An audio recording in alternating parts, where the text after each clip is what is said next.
Okay, first I start by defining a variable and call it hour and set it to 10.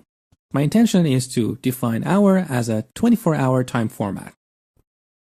Now I can say if hour is greater than 0 and it's less than 12, console write line, it's morning. So as you see, I put the expression here. That is a Boolean expression. I'm using AND here. So these two conditions will be evaluated, and if both are true, then this will be executed. Now I can have another condition. So I write else if hour is greater than or equal to 12 and it's less than 18, which is 6 p.m. console write line afternoon. And finally, I can have an else statement. So if none of the earlier conditions is true, then this piece of code will be executed. So it's evening.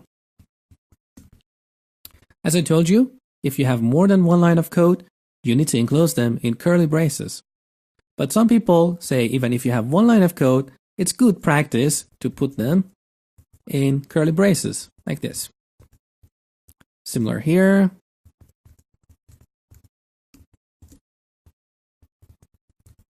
There you go. Let's run this program using Control and F5. So it's morning. In this case, because the hour was 10, this condition was evaluated and it was true, so this piece of code was executed. Now let's take a look at conditional operator. I'm going to change this piece of code. So first, let me clean this up. With ReSharper, we use Control and W to select some piece of code like this. It's really easy.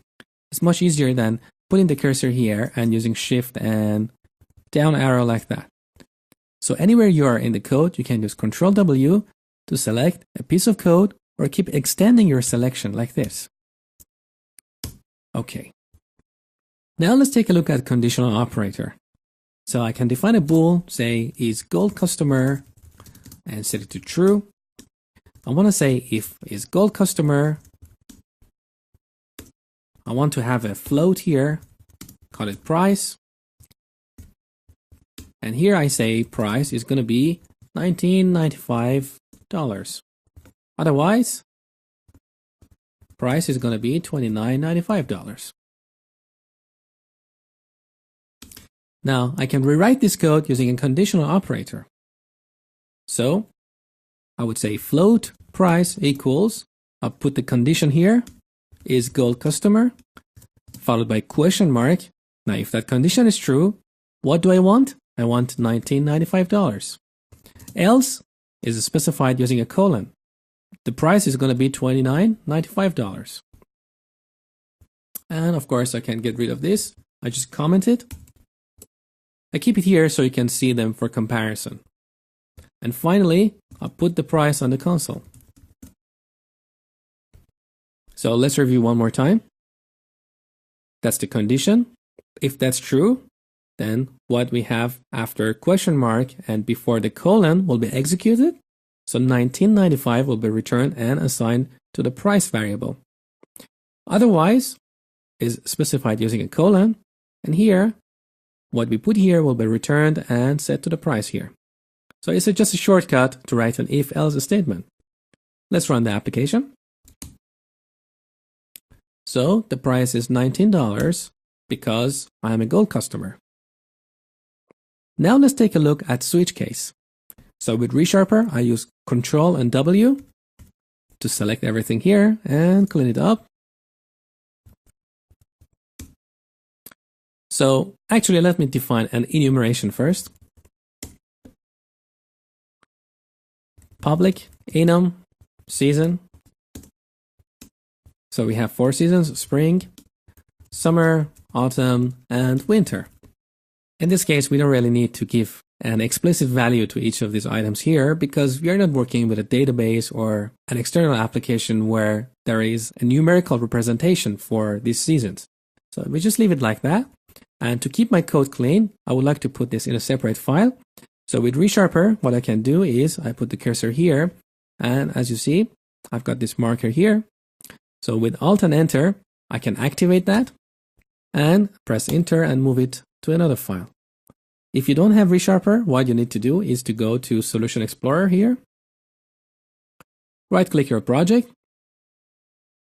go to Add, New Item, and here you select Class to add a new class. Let's call it Season 2 because I already have a file called season.cs. So I'll put that new class here. Now I'm using an enumeration, not a class. So I can get rid of this. And then I can just go here and copy this piece of code and put it into this file here. So as you see, it's much easier and faster to use ReSharper. All right, I'm just going to get rid of this file and delete it here. Okay, so we defined an enumeration called season with 4 values here.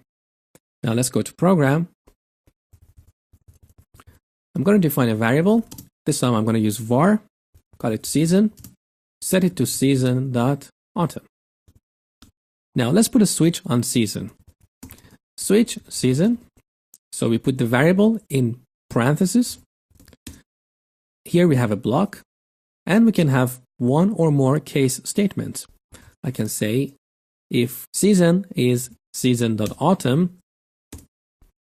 display on the console, it's autumn and a beautiful season. I terminate this case block with a break statement. Now I can have another case statement here. If season is summer, console.writeLine, say, it's perfect time to go to beach. And break. Finally, I can have a default here. So if the season is none of these values, I can say, I don't understand that season. It's a little bit stupid, but that's just for demonstration. And of course, we need a break statement here. Let's run this application now. So it says, it's autumn and a beautiful season. Now let me show you something. Let's say in autumn and summer, we would like to have a promotion.